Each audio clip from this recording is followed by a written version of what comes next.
దక్ష ప్రజాపతి పార్వతీదేవితో ఇలా అంటాడు: శ్మశానంలో తిరిగే అమంగళకారి నీకు భర్తేంటి? రాజభోగాలు వదిలి ఒంటి నిండా బూడిద పూసుకునే ఆ భిక్షువు నేను కోరుకుంటావా అని అడుగుతాడు.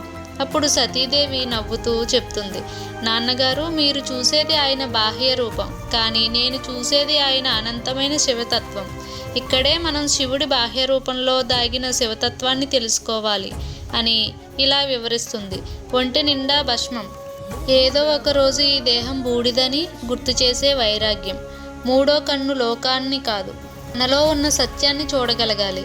అది తెరుచుకుంటే అజ్ఞానం భస్మం అవ్వాలి. పులిచర్మం అహంకారంపై గెలుపు, మెడలోని పాము భయంపై గెలుపు.